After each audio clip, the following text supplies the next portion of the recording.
আসসালামু আলাইকুম। এটিএন বাংলা সংবাদে সবাইকে স্বাগত জানাচ্ছি। আমি বর্ষা ইসলাম। শুরুতেই বিআরবি কেবলস সংবাদ শিরোনাম। ভৌগোলিক অবস্থানগত সুবিধা আদায় করা গেলে দেশের অর্থনৈতিক অগ্রগতি কেউ থামাতে পারবে না, বাংলাদেশ অ্যাডমিনিস্ট্রেটিভ সার্ভিস অ্যাসোসিয়েশনের অনুষ্ঠানে প্রধান উপদেষ্টা। স্বৈরাচার পতনে ভোটের মাধ্যমে সঠিক নেতৃত্ব বাছাইয়ের সুযোগ এসেছে, মন্তব্য তারেক রহমানের। দল পুনর্গঠন করে ৩১ দফার ভিত্তিতে দেশ গড়ার তাগিদ। অবিলম্বে নিষিদ্ধ করতে হবে আওয়ামী লীগের রাজনীতি নাগরিক কমিটি। নির্বাচনকে সামনে রেখে কেউ ক্ষমতার অপব্যবহার করলে আরেকটা গণবিপ্লব হবে, হুঁশিয়ারি সার্জিস আলমের। মিটারে নয়, সিএনজি অটোরিকশা চলবে চালকের নির্ধারিত ভাড়ায়। আন্দোলনের মুখে জেল জরিমানার নির্দেশনা থেকে সরে এলো বিআরটিএ। রাজধানী জুড়ে তীব্র যানজট। এবং আখেরি মোনাজাতের মধ্য দিয়ে শেষ হলো ৫৮তম বিশ্ব ইজতেমা। মুসলমানদের মধ্যে বিভক্তি দূর করার আহ্বান। আগামীতে ঐক্যবদ্ধভাবে ইজতেমার আয়োজন তাগিদ। শুনছিলেন বিআরবি কেবলস সংবাদ শিরোনাম, এবার বিস্তারিত। দুর্নীতিকে দেশের সবচেয়ে বড় সমস্যা উল্লেখ করে প্রধান উপদেষ্টা ডক্টর মোহাম্মদ ইউনূস বলেছেন, এর থেকে খুব শিগগিরই বের হয়ে আসতে হবে। রাজধানীর চীন মৈত্রী সম্মেলন কেন্দ্রে বাংলাদেশ অ্যাডমিনিস্ট্রেটিভ সার্ভিস অ্যাসোসিয়েশন আয়োজিত এক অনুষ্ঠানে এসব কথা বলেন তিনি। ভৌগোলিক সুবিধা ব্যবহার করতে পারলে বাংলাদেশের ভবিষ্যৎ উজ্জ্বল হবে বলেও মন্তব্য করেন প্রধান উপদেষ্টা। রিপোর্ট করেছেন মাজারুল হক মহাজির। জুলাই আন্দোলনে যারা বাংলাদেশ অ্যাডমিনিস্ট্রেটিভ সার্ভিস অ্যাসোসিয়েশনের বার্ষিক সম্মেলনের নৈশভোজে যোগ দেন প্রধান উপদেষ্টা সহ অন্তর্বর্তী সরকারের অন্যান্য উপদেষ্টারাও। রাজধানীর চীন মৈত্রী সম্মেলন কেন্দ্রে প্রশাসনিক কর্মকর্তাদের উদ্দেশ্যে দিক নির্দেশনামূলক বক্তব্য রাখেন উপদেষ্টারা। ডক্টর মোহাম্মদ ইউনূস স্যারের মতো যখন একজন নোবেল লরিয়েট আমাদের মাথার উপর থাকেন। এ সময় তথ্য উপদেষ্টা নাহিদ জানান, সুষ্ঠু নির্বাচন কিভাবে হয় তা হয়তো ভুলেই গিয়েছে এদেশের প্রশাসন। এটি এখন আমাদের সবচেয়ে বড় চ্যালেঞ্জ। বাংলাদেশ দীর্ঘ সময় ধরে সুষ্ঠু নির্বাচন দেখেনি। গণতন্ত্রের পথে আবার উত্তরণের জন্য একটি সুষ্ঠু নিরপেক্ষ নির্বাচন উপহার দেওয়া এবং কেবলমাত্র এই সুষ্ঠু নিরপেক্ষ নির্বাচন উপহার দেওয়ার মধ্য দিয়েই আমি মনে করি প্রশাসনের যেই অপকর্ম ছিল বিগত সময়ে তার কাফফারা হওয়া সম্ভব। বক্তব্যে প্রধান উপদেষ্টার বার্তা স্পষ্ট, দুর্নীতি থেকে উদ্ধার পাওয়া ছাড়া কোনো গতি নেই। দুর্নীতি থেকে মানুষ বের হয়ে এসছে, এটা সম্ভব, এটা অসম্ভব কিছু না, এটা বলা হচ্ছে। শুধু চেষ্টার দরকার, শুধু আমাদের প্রতিজ্ঞার দরকার যে আমরা এটা করব। এটা ছাড়া আমরা যত মিষ্টি কথাই বলি সব অসার। দুর্নীতি থেকে আমাদের বের হতে হবে এবং শিগগিরই হতে হবে। অপেক্ষা করলে হবে না। অপেক্ষা করলে এই আমাদের সমুদ্র কোনো কাজে লাগবে না, আমাদের পর্বতও কোনো কাজে লাগবে না। আমাদের তরুণদেরকে আমরা জাহান্নামে ফেলে দিলাম, তারা কোন জাহান্নামে চলে আসলো। অবস্থানগত সুবিধা আদায় করা গেলে বাংলাদেশের অর্থনৈতিক অগ্রগতি কেউ থামাতে পারবে না বলেও জানান তিনি। আমাদের কি অপূর্ব সুযোগ, আমাদের সামনেই বিস্তীর্ণ মহাসাগর, আমাদের উপকূল ভূমি, সাগরের সঙ্গে আমাদের লাগোয়া উপকূল। এই একটা মস্ত বড় সুযোগ, পৃথিবীর দরজা আমাদের সামনে খোলা। আমরা দিন ব্যবহার করতে জানিনি, এখন যে মুহূর্তে এটার ব্যবহার শুরু করব, আমাদের অর্থনীতিকে লোহার দড়ি দিয়ে বেঁধে রাখতে পারবে না। বাংলাদেশকে আটকে রাখার কোনো ক্ষমতা কারো নাই। আমরা মহা সৌভাগ্যবান এক জাতি, তার অবস্থানের কারণে। সেই জাতির দুঃখ কেন থাকবে আমি বুঝতে পারি না। দক্ষ জনশক্তি গড়ে তুলতে প্রশাসনের কর্মকর্তাদের উদ্যোগ নেওয়ার আহ্বান জানান প্রধান উপদেষ্টা। জেলা ভিত্তিক ভালো কাজের র্যাঙ্কিং চালু করার কথাও জানান ডক্টর ইউনূস। মাসহারুল হক মুহাজির, এটিএন বাংলা, ঢাকা। আইন শৃঙ্খলা পরিস্থিতি নিয়ন্ত্রণের উপরই সরকারের সফলতা ব্যর্থতা নির্ভর করছে জানিয়ে প্রধান উপদেষ্টা সারা দেশের আইন শৃঙ্খলা পরিস্থিতি ঠিক রাখতে ডিসিদের কঠোর হওয়ার নির্দেশ দিয়েছেন। অতিথি নয়, প্রশাসনের ক্যাপ্টেন হিসেবে কাজ করতে চান বলে তিনি জানান। 3 দিনের জেলা প্রশাসক সম্মেলনের উদ্বোধনী অনুষ্ঠানে ডক্টর ইউনূস বলেন, সরকারের কাজ হয়রানি রোধ করে জনসেবা নিশ্চিত করা। নতুন পাসপোর্ট করতে পুলিশ ভেরিফিকেশন লাগবে না বলেও জানান প্রধান উপদেষ্টা। আমরা যেহেতু এমন পরিস্থিতি এসেছি, এটা ল এন্ড অর্ডার, একটা শান্তি শৃঙ্খলা বজায় একটা মস্ত বড় ইস্যু হয়ে গেল। এটাতে আমরা কি পরিমাণ অগ্রসর হলাম, কি করণীয় আমাদের, এটা একটা 1 নম্বর বিবেচ্য বিষয় আমাদের ল এন্ড অর্ডার। এটা যাতে আমরা বিফল না হই, কারণ এটাতে আমাদের সমস্ত অর্জন সফলভাবে অর্জন করতে পারে অথবা বিফলতায় পর্যবসিত হতে পারে। সেটা কি কোঅর্ডিনেশন করলে কিভাবে করলে এটা নিয়ে এই সম্মেলনে আলোচনা হোক। ফিরে যাওয়ার পরে যেন এটা আর বোঝাবুঝির মধ্যে কোনো গলদ না থাকে। স্বৈরাচারের পতনে ভোটের মাধ্যমে সঠিক নেতৃত্ব বাছাই করার সুযোগ এসেছে বলে মন্তব্য করেছেন বিএনপির ভারপ্রাপ্ত চেয়ারম্যান তারেক রহমান। তিনি বলেন, দলকে পুনর্গঠনের পাশাপাশি মানুষের ভোটের অধিকার প্রতিষ্ঠার সময় এসেছে। নড়াইল জেলা বিএনপি সম্মেলনে ভার্চুয়ালি যুক্ত হয়ে তারেক রহমান বলেন, পতিত স্বৈরাচার রাষ্ট্রের প্রতিটি প্রতিষ্ঠান ধ্বংস করেছে, এসবের মেরামত করতে হবে। দুঃসময়ে বিএনপি সবসময় মানুষের পাশে ছিল, আগামীতেও থাকবে বলে জানান তিনি। কামরুজ্জামান রাজীবের রিপোর্ট। দীর্ঘ ৮ বছর পর নড়াইল জেলা বিএনপির সম্মেলন, তাই উৎসব আমেজে নেতাকর্মীদের মিলন মেলায় পরিণত হয় সম্মেলন স্থল শহরের শিল্পকলা একাডেমি প্রাঙ্গণ। দল পুনর্গঠনে দীর্ঘদিন পর এই সম্মেলনকে ঘিরে নড়াইল বিএনপি নেতাকর্মীদের মধ্যে ছিল উৎসাহ উদ্দীপনা।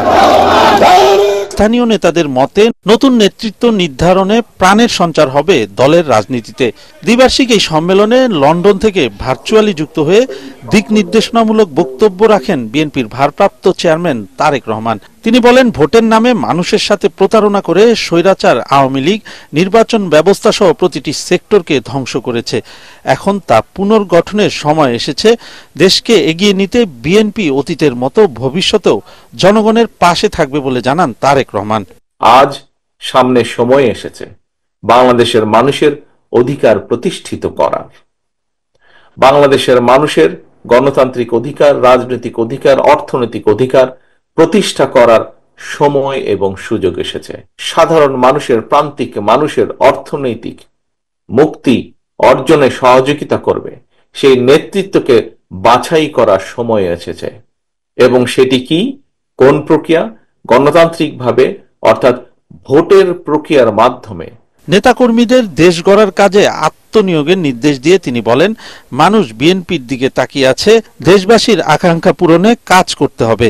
বাংলাদেশের মানুষ আপনাদের দিকে তাকিয়ে আছেন, আপনাদের দলের দিকে বাংলাদেশের মানুষ তাকিয়ে আছে যে এই দলটি আবার অতীতের মতন দেশের মানুষকে দিশা দেখাবে। এই দলটি আবার অতীতের মতন বাংলাদেশকে বিশ্বের বুকে সামনের দিকে এগিয়ে নিয়ে যাবে। একইভাবে আসুন আমরা দ্বিতীয় আরেকটি প্রতিজ্ঞা গ্রহণ করব আজকে।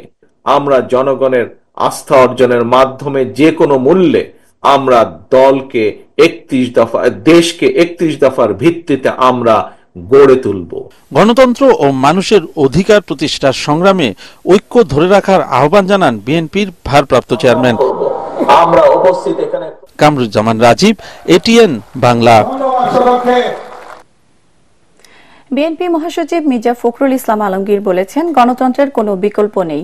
নির্বাচন হলো একমাত্র পথ যার মাধ্যমে গণতন্ত্র প্রাতিষ্ঠানিক রূপ পায়। রোববার বিকেলে ঠাকুরগাঁও জেলা বিএনপির আয়োজনে জেলা স্কুল বড় মাঠে জিয়া স্মৃতি ফুটবল টুর্নামেন্টের উদ্বোধন শেষে তিনি এই কথা বলেন।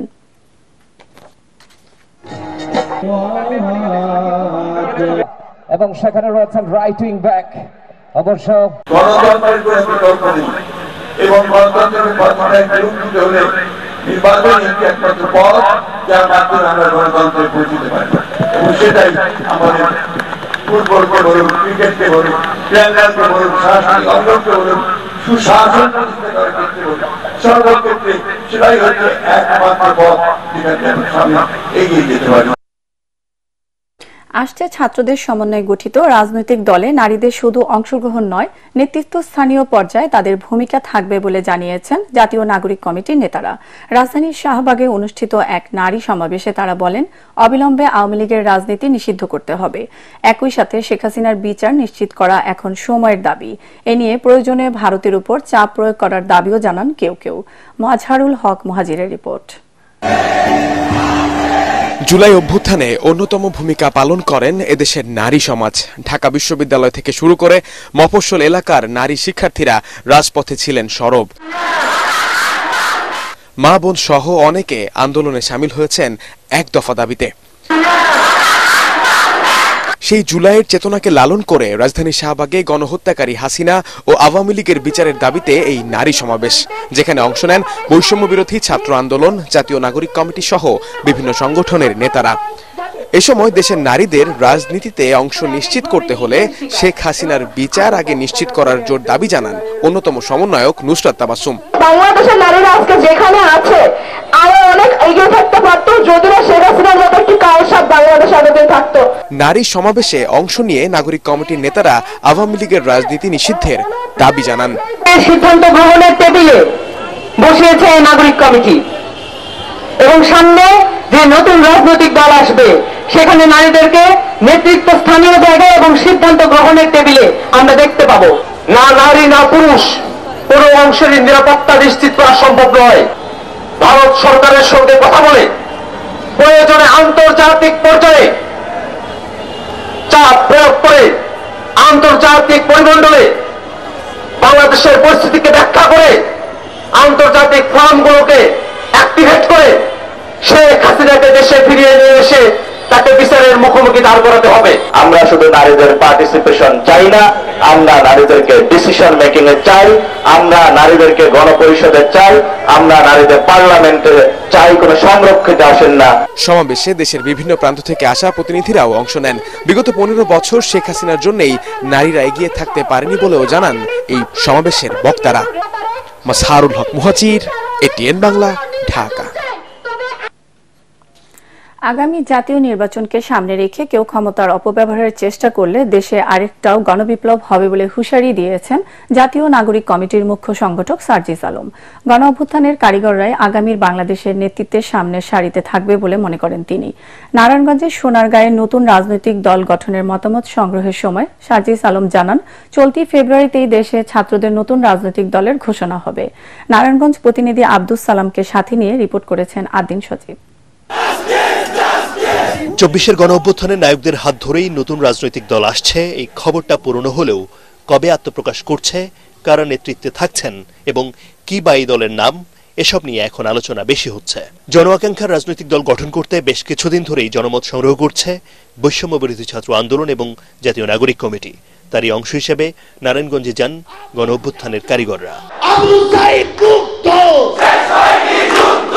চলতি মাসেই নতুন দলের ঘোষণা জানিয়ে নাগরিক কমিটির মুখ্য সংগঠক সার্জিস আলম বলেন, ফ্যাসিস্ট ছাড়া সব শ্রেণী পেশার মানুষের জন্য উন্মুক্ত থাকবে ছাত্রদের এই দল। বাংলাদেশে একটি নতুন রাজনৈতিক দল হচ্ছে ফ্যাসিস্ট বিরোধী। যে কোনো দলের, যে কোনো মতের, যে কোনো ধর্মের, বয়সের, শ্রেণীর মানুষের জন্য এই দল সবসময় উন্মুক্ত থাকবে। কিন্তু এই দলকে ব্যবহার করে কেউ যদি ক্ষমতার একটা সিটে বসে ক্ষমতার অপব্যবহার করার বিন্দুমাত্র স্বপ্ন দেখে, আমরা তাকে আগেই বলে দিতে চাই, এই দল আপনার জন্য না। এই দল হবে আগামীর বাংলাদেশের জন্য, জনগণের জন্য। ছাত্র জনতা ক্ষমতামুখী না। ক্ষমতামুখী যদি হতো, 5ই আগস্টে ছাত্র জনতা যদি নির্ধারণ করত এই ছাত্র জনতাই সরকার গঠন করবে, বাংলাদেশের কোন রাজনৈতিক দলের তার বিপক্ষে গিয়ে কথা বলার মতো স্পর্ধা ছিল না। সার্জিস আলম বলেন, যারা গণ অভ্যুত্থানের নেতৃত্ব দিয়েছেন তারাই নতুন বাংলাদেশে নেতৃত্বের সামনের সারিতেই থাকবেন। তবে কেউ যদি আগামী নির্বাচনকে কেন্দ্র করে ক্ষমতার অপব্যবহার করে তাদের বিরুদ্ধে গণবিপ্লবের হুঁশিয়ারি দেন তিনি। যদি এই নির্বাচনটিকে যে কোনো শক্তি, যে কোনো পক্ষ, যে কোনো গোষ্ঠী এই নির্বাচনকে সামনে রেখে বিন্দুমাত্র ক্ষমতার অপব্যবহার করার চিন্তা করে, বিন্দুমাত্র প্রভাবিত করার চেষ্টা করে যে কোনো বাংলাদেশের একটি সেন্টারে, তাহলে ওই সেন্টারটি হবে আমাদের পাল্টা আরেকটি অভ্যুত্থানের ক্ষেত্র। এই নির্বাচন বাংলাদেশের অর্ধ শতাব্দীর ইতিহাসের সবচেয়ে সেরা স্বচ্ছ নির্বাচন হতে হবে। পথঘাট, দোকানপাটের চাঁদাবাজি এবং সিন্ডিকেট বন্ধ করতে সবাইকে ঐক্যবদ্ধ হওয়ারও তাগিদ দেন জুলাই বিপ্লবের এই নেতা। কেউ যদি ব্যুরো রিপোর্ট, এটিএন বাংলা। আবারও 1-11-র ইঙ্গিত পাওয়া যাচ্ছে বলে মন্তব্য করেছেন বিএনপির স্থায়ী কমিটির সদস্য ডক্টর মঈন খান। রাজধানীতে এক সংলাপে তিনি বলেন, একটি সুষ্ঠু ও নিরপেক্ষ নির্বাচন এখন সবার দাবি। এ সময় নেতাদের নির্বাচিত হয়ে জনগণের সম্পদ হাতিয়ে নেওয়া ও ক্ষমতার অপব্যবহারের মানসিকতা থেকে বেরিয়ে আসার পরামর্শ দেন আলোচকরা। ইমদাদুল্লাহ বাবুর রিপোর্ট। আগামী সংসদ নির্বাচনে কেমন প্রার্থী চায় শীর্ষক জাতীয় সংলাপের আয়োজন করে যুক্তরাষ্ট্রভিত্তিক আন্তর্জাতিক উন্নয়ন সংস্থা স্কুল অফ লিডারশিপ। সংলাপে আলোচকরা বলেন, সরকার বদলালেই হবে না, প্রয়োজন রাজনৈতিক নেতৃবৃন্দের মানসিকতার পরিবর্তন। খাদ্যদ্রব্যের দাম নিয়ন্ত্রণের দাবিতে একটি কর্মসূচি দিয়েছিলাম, আমাকেও কিন্তু রাতের আধারে রাত 4টায় বাসা থেকে উঠিয়ে নিয়ে গেছে বর্তমান অন্তর্বর্তীকালীন সরকারের পুলিশ প্রশাসন। শুধুমাত্র একটি বিপ্লব হয়ে গেলেই রাষ্ট্রের পরিবর্তন হবে, এটি কখনোই সম্ভব না। ভোটারদের সেই ক্ষমতা নাই যে সৎ যোগ্য প্রার্থী মনোনীত করা। তার মানে এই ক্ষমতাটা হচ্ছে রাজনৈতিক দলের হচ্ছে দায় যে তারা ভালো এবং সৎ যোগ্য প্রার্থীকে মনোনয়ন দেবে। সৎ, দক্ষ এবং সুশৃঙ্খল নেতৃত্ব গড়ে তুলতে স্কুল ভিত্তিক শিক্ষা কার্যক্রমে নৈতিক শিক্ষা জোরদার করার তাগিদ দেন বক্তারা। আমরা জনপ্রতিনিধি কেমন হওয়া উচিত মানুষের কাছ থেকে সেটা ছেড়ে দেওয়া দরকার। আমি বিশ্বাস করি পরবর্তী সব নির্বাচনে তাই হোক।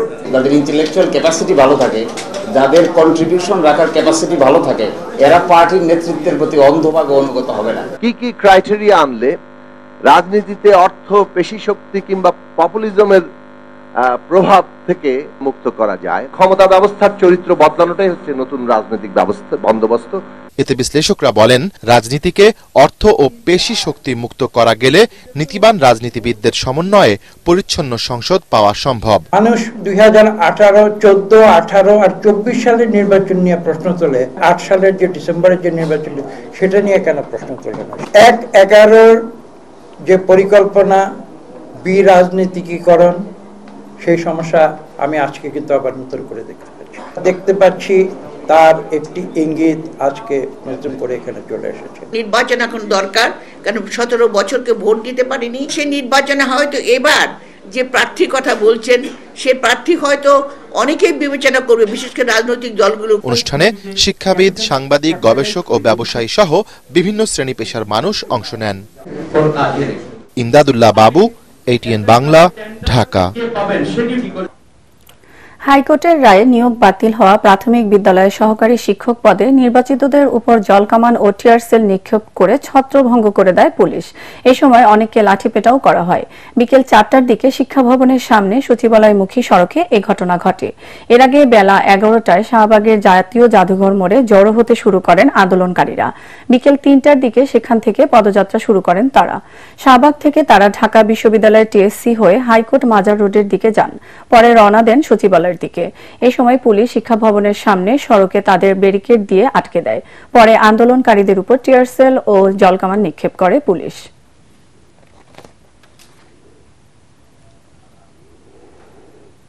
এখন থেকে আর মিটারে নয়, CNG অটোরিকশা চলবে চালকদের নির্ধারিত ভাড়ায়।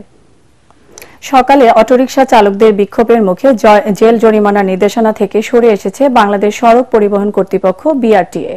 তবে সকাল থেকে চালকদের সড়ক অবরোধের কারণে সৃষ্টি হয় তীব্র যানজট। মোহাম্মদপুর, মিরপুর ও ঢাকা চট্টগ্রাম মহাসড়ক সহ বেশ কিছু গুরুত্বপূর্ণ পয়েন্টে আটকে দেওয়ায় যান চলাচল কয়েক ঘন্টা বন্ধ থাকে। ফলে চরম ভোগান্তিতে পড়ে যায় নগরবাসী ও কর্মজীবীরা। আরও জানাচ্ছেন রাসনা দাস। 2012 সালের মিটারে নির্ধারিত ভাড়ায় গাড়ি না চালানোর দাবিতে সড়ক অবরোধ করে CNG অটোরিকশা চালকরা। তাদের দাবি মিটারে নয়, চুক্তিতে CNG চালাবেন তারা। প্রত্যেকটা গাড়িতে কাগজে ট্যাক্স ভ্যাট দিয়ে আমরা রাস্তায় নামাইছি। আমরা চাই যে মিটার ছাড়া গাড়ি চালক বিভিন্ন রকমের অজুহাতে দিয়ে আমাদের খুব হয়রানি করে রাস্তাঘাটে। এই কারণে আমরা খুব ত্যাক্ত হইয়া রোডে নামিয়ে এই আন্দোলন শুরু করছি। 200 টাকার মামলা এখন 2000 টাকা পর্যন্ত আছে। আগে গেট ছিল 30 টাকা, এখন বর্তমানে 43 টাকা। আগে জমা দিতাম 900 টাকা, এখন জমা দেয় 1100 টাকা। মোহাম্মদপুর, মিরপুর ও ঢাকা চট্টগ্রাম মহাসড়ক সহ রাজধানীর বেশ কিছু গুরুত্বপূর্ণ সড়ক আটকে দেয় যান চলাচল কয়েক ঘন্টা বন্ধ থাকে।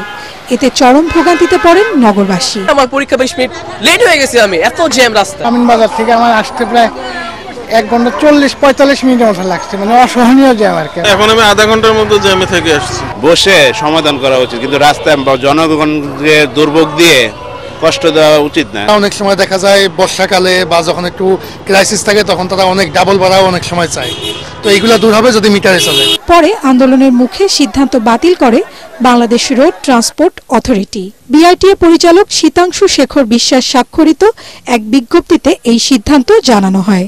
এর আগে মিটার নির্ধারিত ভাড়ার চেয়ে বেশি টাকা আদায় করলে জরিমানা বা কারাদণ্ডের নির্দেশ দিয়েছিল BRTA। ভুক্তভোগী নগরবাসীরা জানান, যে কোনো দাবি আদায়ে সাধারণ মানুষকে জিম্মি করার এই প্রবণতা থেকে সরে আসতে হবে আন্দোলনকারীদের। রাসনা দাস, এটিএন বাংলা, ঢাকা। বর্তমান সরকার দেশে দায়িত্বশীল, নির্ভীক, বস্তুনিষ্ঠ ও স্বাধীন সাংবাদিকতা দেখতে চায়, এমন আশাবাদ জানিয়েছেন প্রধান উপদেষ্টার প্রেস সচিব শফিকুল আলম। তার আশা, নতুন বাংলাদেশে আর ফ্যাসিবাদের বয়ান প্রচার হবে না। গণমাধ্যমে ফ্যাসিবাদী বয়ান ও ফিরে দেখা 1 থেকে 36 জুলাই বিষয়ে জাতীয় প্রেস ক্লাবে এক আলোচনা সভায় তিনি এসব কথা বলেন। প্রেস সচিব বলেন, সাংবাদিকরা কারো খারাপ কাজের সমালোচনা করতে পারবেন। দেশে এমন পরিবেশ সৃষ্টির লক্ষ্যে কাজ করছে সরকার। বিগত 1 থেকে 36 জুলাই পর্যন্ত আন্দোলন ও সকল আত্মত্যাগের তথ্যচিত্র তৈরি করা হবে বলেও জানান শফিকুল আলম, যা থেকে নতুন দেশ গড়ার প্রেরণা পাবে তরুণ প্রজন্ম। নতুন একটা মানে ফ্রি প্রেস পাবো, যেখানে সবাই অকুত ভয়ের মতো সবাই যে কোনো পাওয়ারফুল পিপলকে তারা যেন অ্যাকাউন্টেবল করতে পারেন। সবাইকে আপনি কাঠগড়ায় দাঁড় করবেন, এটা হচ্ছে জার্নালিজমের কাজ। এবং সবাই মিলে আমরা একটা ভালো বাংলাদেশ গড়তে চাই, এমন একটা বাংলাদেশ যেখানে কোনো বৈষম্য থাকবে না, এমন একটা বাংলাদেশ যেখানে আপনি লেজিটিমেটলি আপনি যে কোনো মানুষকে আপনি ক্রিটিসাইজ করতে পারবেন। আখেরি মোনাজাতের মধ্য দিয়ে শেষ হলো 58তম বিশ্ব ইজতেমা। তৃতীয় ও শেষ পর্বে মোনাজাত পরিচালনা করেন তাবলিগ জামায়াতের একাংশের শীর্ষ মুরব্বী মাওলানা সাদের ছেলে মাওলানা ইউসুফ বিন সাদ। ইজতেমায় অংশ নেওয়া মুসল্লিরা বলেন, বিশ্বজুড়ে মুসলমানরা ঐক্যবদ্ধ নয় বলেই গাজায় সহিংসতা চালাতে পারছে ইহুদিরা। তাবলিগ জামায়াতে বিভেদ ভালো বার্তা দেয় না মন্তব্য করে আগামীতে মিলেমিশে ইজতেমা আয়োজনের তাগিদ দেন তারা। মিজান শাহজাহানের রিপোর্ট। বুক ভরা কান্না আর দু চোখের পানি ফেলে জীবনের যাবতীয় গুনার জন্য সর্বশক্তিমান মহান আল্লাহ তাআলা রাব্বুল আলামিনের কাছে মাপ চান মুসল্লিরা। দিল্লি থেকে আসা মাওলানা ইউসুফ বিন সাদ দুপুর 12টা 38 মিনিটে আখেরি মোনাজাত শুরু করে শেষ করেন 1টা 8 মিনিটে। 30 মিনিটের মোনাজাতের পুরোটা সময় জুড়ে আমিন আমিন ধ্বনিতে মুখরিত ছিল তুরাক-তীর।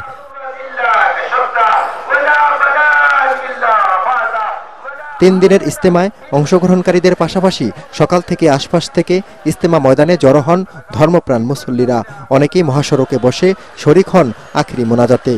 সবার সাথে আমরা দোয়া করেছি, আমার পরিবারের জন্য দোয়া করেছি, বাংলাদেশের জন্য দোয়া করেছি, আর আল্লাহর কাছে দোয়া করছি সারা মুসলিম উম্মাহ যাতে এক আকাশের নিচে শান্তি বজায় থাকতে পারে। মাওলানা জুবায়ের ও মাওলানা সাদের অনুসারীদের বিবাদে আগের মতো একবার ইজতেমা হয় না বেশ কয়েক বছর ধরে। 3 দফা ইজতেমা আয়োজন করায় অনেকেই আগ্রহ হারিয়েছেন। আল্লাহর কাছে প্রার্থনা করেছি যে যতদিন হাতে বেঁচে রাখে আল্লাহ পাক যেন সবাইকে একসাথে ইজতেমা করার তৌফিক দান করে, এক আমিরের নেতৃত্বে ইজতেমাটা করতে পারি সেই দোয়াই আল্লাহর কাছে চাইছি। মুসলমানরা বিবাদে জড়ালে সুযোগ নেয় বিধর্মীরা, তাই আগামীতে সবার অংশগ্রহণে ইজতেমা আয়োজনের তাগিদ মুসল্লিদের। হযরত উলামায়ে কেরামকে আমরা বলবো, যেহেতু আপনারা ইসলামের কায়েদ, রাহাবার, পথ প্রদর্শক, আমরা চাই হযরত উলামায়ে কেরাম একটা নিরপেক্ষ ভূমিকা নিয়ে আমাদের উভয় পক্ষকে নিয়ে ইজতেমার পরে বসলে দ্রুত সময়ের মধ্যে তাবলীগের বিভেদ দূর হয়ে যাবে। 1966 সাল থেকে এই তুরাক-তীরে অনুষ্ঠিত হচ্ছে বিশ্ব ইজতেমা, যদিও শুরুটা আরও আগে 1946 সালে কাকরাইলে। মুসলিম জাহানের দ্বিতীয় সর্ববৃহৎ মিলন মেলা বসত এই তুরাক-তীরে, কিন্তু বেশ কয়েক বছর ধরে জোবায়েরপন্থী ও সাদপন্থীদের মধ্যকার বিরোধে আলাদা আলাদা ইজতেমা হয়। সেই বিশ্ব ইজতেমার দ্বিতীয় মিলন মেলার পরিবেশ এখানে আর দেখা মিলছে না। তারপরও এবার স্বস্তির বিষয় হলো যে জোবায়েরপন্থী এবং সাদপন্থীদের মধ্যকার কোনো ধরনের সহিংসতা ছাড়াই শেষ হয়েছে বিশ্ব ইজতেমা। মিজান শাহজাহান, এটিএন বাংলা, টঙ্গী, গাজীপুর। বান্দরবানের লামায় রাবার বাগানের ব্রিজ শ্রমিককে অপহরণের অভিযোগ পাওয়া গেছে। উপজেলার ফাঁসিয়াখালী ইউনিয়নের দুর্গম মুরিংঝিরি থেকে তাদের অপহরণ করা হয়। অপহৃত শ্রমিকদের নাম পরিচয় এখনো জানা যায়নি। স্থানীয়রা জানান, লামা উপজেলার ফাঁসিয়াখালী ইউনিয়নের 1 নম্বর ওয়ার্ড গয়ালমারা মুরিংঝিরি রাবার বাগান এলাকায় বাগানের কাজ করতে যান 20 শ্রমিক। সেখান থেকে দুপুরে একদল সন্ত্রাসী অস্ত্রের মুখে জিম্মি করে তাদের নিয়ে যায়। খবর পেয়ে তাদের উদ্ধারে অভিযান শুরু করে যৌথ বাহিনী। এর আগে গত 14 জানুয়ারি ও 1 ফেব্রুয়ারিতে একই উপজেলার সরই ইউনিয়ন থেকে 2 দফায় 14 জন শ্রমিক অপহরণের শিকার হয়েছিলেন। পরে যৌথ বাহিনী তাদের উদ্ধার করে। রোজাকে সামনে রেখে মিল মালিকরা বাজারে ভোজ্য তেলের কৃত্রিম সংকট তৈরি করেছে বলে অভিযোগ করেছেন পাইকারি ব্যবসায়ীরা। তেলের সাথে অন্য পণ্য নিতে বাধ্য করছেন তারা। ভোক্তা অধিকার সংরক্ষণ অধিদপ্তরের বৈঠকে এসব অভিযোগ করেন ব্যবসায়ীরা। তবে মিল মালিকদের দাবি 27 ফেব্রুয়ারি থেকে বাজারে তেলের সংকট থাকবে না। এ সময় ভোজ্য তেলের উৎপাদন ও সরবরাহের তথ্য উন্মুক্ত করতে মিল মালিকদের নির্দেশ দেন ভোক্তা অধিকার সংরক্ষণ অধিদপ্তরের মহাপরিচালক। রিপোর্ট শারফুল আলমের। মুসলিম প্রধান দেশগুলোতে রমজান মাসে নিত্য প্রয়োজনীয় পণ্যের দাম কমানো হয়, যদিও বাংলাদেশে এই চিত্র ঠিক বিপরীত। এখানে রমজান মাসে অতিরিক্ত মুনাফা করতে সারা বছর অপেক্ষা করেন ব্যবসায়ীরা। চলতি বছরে এরই মধ্যে রমজান মাস উপলক্ষে ভোজ্য তেলের বাজারে অস্থিরতা তৈরি হয়েছে। এই জন্য মিল মালিকদের দোষ দেন পাইকারি ব্যবসায়ীরা। কোন দোকানে 2 লিটার 5 লিটার কোন তেল আছে কিনা? সরজমিনে আপনারা সবাই চলেন। বাংলাদেশকে নিয়ন্ত্রণ করতেছে ওনারা 5-6 জন কোম্পানি। ওনারা মাল সাপ্লাই কেন শর্ট রাখতেছে, এটা হলো প্রশ্ন। আন্তর্জাতিক বাজারে কাঁচামালের দাম বাড়ায় এই সংকট তৈরি হয়েছে বলে জানান মিল মালিকরা। আপনাকে একটা জিনিস আশ্বস্ত করতেছি, 24 তারিখের পরে আপনি পাম অয়েলের তো সংকটের প্রশ্নই আসে না, এবং সয়াবিন তেলেরও কোনো সংকট হবে না। 24 তারিখ 22 তারিখ রাতে থেকে জাহাজগুলো আসবে, 24 তারিখ ধরেন ডিউটি পে করবে, 25 তারিখে ফ্যাক্টরিতে মালগুলো ঢুকবে, 26-27 তারিখের থেকে পর্যাপ্ত পরিমাণে মাল এবং রমজানে যা লাগবে তার থেকে বেশি পরিমাণ মাল আসবে। এবং আমি এটুকু আপনাদেরকে বলতেছি, আমরা কালকা কমার্স মিনিস্ট্রির সাথে আমাদের কথা হয়েছে, টেরিফ কমিশনের চেয়ারম্যান মহোদয়ের সাথে আমাদের কথা হয়েছে। ভোজ্য তেলের বাজারে অপরাধ করলে কাউকে ছাড় দেওয়া হবে না বলে হুঁশিয়ারি করে দেন জাতীয় ভোক্তা অধিকার সংরক্ষণ অধিদপ্তরের মহাপরিচালক। তিনি জানান, কোনোভাবেই ভোজ্য তেলের সাথে অন্য পণ্য যুক্ত করা যাবে না। আমরা কেউ ফেরেশতা আর কেউ শয়তান না, মিক্সড। দাম যেটা নির্ধারণ করা হয়েছে সেটাই থাকবে, এবং এই কারণে ওনারা কথা দিয়েছেন যে ওনাদের কারেক্ট করবেন, আমরা এটা বাস্তবায়ন করার ব্যবস্থা নেব। মিল মালিকদের নিজস্ব পরিবহনের মাধ্যমে পাইকারি ব্যবসায়ীদের তেল সরবরাহ করা এবং ব্যবসা বিকেন্দ্রীকরণের নির্দেশ দেন মহাপরিচালক। শারফুল আলম, এটিএন বাংলা, ঢাকা। পার্টেক্স খেলার খবর।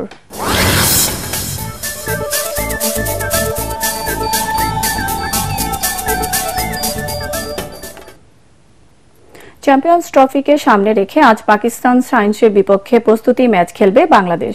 আগামী 19 ফেব্রুয়ারি পাকিস্তানের করাচিতে পর্দা উঠবে টুর্নামেন্টটির।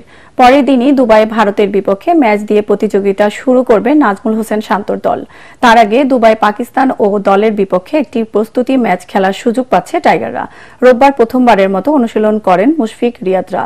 বাংলাদেশ সবশেষ ওয়ানডে খেলেছে 12 ডিসেম্বর, তাই এই ম্যাচ দিয়েই নিজেদের অবস্থান বুঝে নেওয়ার লক্ষ্য ফিল সিমন্সের দলের। বৈষম্য বিরোধী ছাত্র আন্দোলনের নিহত শহীদ মোবারক স্মরণে কলাবাগানে শুরু হয়েছে শহীদ মোবারক স্পোর্ট টুর্নামেন্ট। টুর্নামেন্টে ফুটবল ও ক্রিকেট খেলা হবে। কলাবাগান মাঠে প্রতিযোগিতার উদ্বোধন করেন যুব ও ক্রীড়া উপদেষ্টা আসিফ মাহমুদ সজীব ভূঁইয়া। এ সময় টুর্নামেন্টের ট্রফি উন্মোচন করা হয়। 400-এর বেশি অ্যাথলেট নিয়ে শুরু হচ্ছে 48তম জাতীয় অ্যাথলেটিক্স প্রতিযোগিতা। জাতীয় স্টেডিয়ামে এক সংবাদ সম্মেলনে এর বিভিন্ন দিক তুলে ধরেন অ্যাথলেটিক্স ফেডারেশনের সাধারণ সম্পাদক মোহাম্মদ শাহ আলম। 3 দিন ব্যাপী এই প্রতিযোগিতায় পুরুষ ও মহিলা 2 বিভাগে 40টি ইভেন্টে নিজেদের শ্রেষ্ঠত্ব প্রমাণ করবেন খেলোয়াড়রা। এখান থেকে সেরা অ্যাথলেটদের নিয়ে দীর্ঘমেয়াদী প্রশিক্ষণের ব্যবস্থা করবে ফেডারেশন। এছাড়া আসন্ন সাব গেমস ও আন্তর্জাতিক বিভিন্ন গেমসের জন্য খেলোয়াড়রা বাছাই করা হবে। শেষ করার আগে বিআরবি কেবল সংবাদ শিরোনাম আরেকবার। ভৌগোলিক অবস্থানগত সুবিধা আদায় করা গেলে দেশের অর্থনৈতিক অগ্রগতি কেউ থামাতে পারবে না, বাংলাদেশ অ্যাডমিনিস্ট্রেটিভ সার্ভিস অ্যাসোসিয়েশনের অনুষ্ঠানে প্রধান উপদেষ্টা। স্বৈরাচার পতনে ভোটের মাধ্যমে সঠিক নেতৃত্ব বাছাইয়ের সুযোগ এসেছে, মন্তব্য তারেক রহমানের। দল পুনর্গঠন করে 31 দফার ভিত্তিতে দেশ গড়ার তাগিদ। অবিলম্বে নিষিদ্ধ করতে হবে আওয়ামী লীগের রাজনীতি নাগরিক কমিটি। নির্বাচনকে সামনে রেখে কেউ ক্ষমতার অপব্যবহার করলে আরেকটা গণবিপ্লব হবে, হুঁশিয়ারি সার্জিস আলমের। মিটারে নয়, সিএনজি অটোরিকশা চলবে চালকের নির্ধারিত ভাড়ায়। আন্দোলনের মুখে জেল জরিমানার নির্দেশনা থেকে সরে এলো বিআরটিএ। রাজধানী জুড়ে তীব্র যানজট। এবং আখেরি মোনাজাতের মধ্য দিয়ে শেষ হলো 58তম বিশ্ব ইজতেমা। মুসলমানদের মধ্যে বিভক্তি দূর করার আহ্বান, আগামীতে ঐক্যবদ্ধভাবে ইজতেমা আয়োজনের তাগিদ। দর্শক, পরবর্তী সংবাদ দেখার আমন্ত্রণ জানিয়ে এখনকার মতো শেষ করছি। এটিএন বাংলা সংবাদ ইউটিউবে দেখতে ব্রাউজ করুন youtube/ATN বাংলা নিউজ। ধন্যবাদ সবাইকে।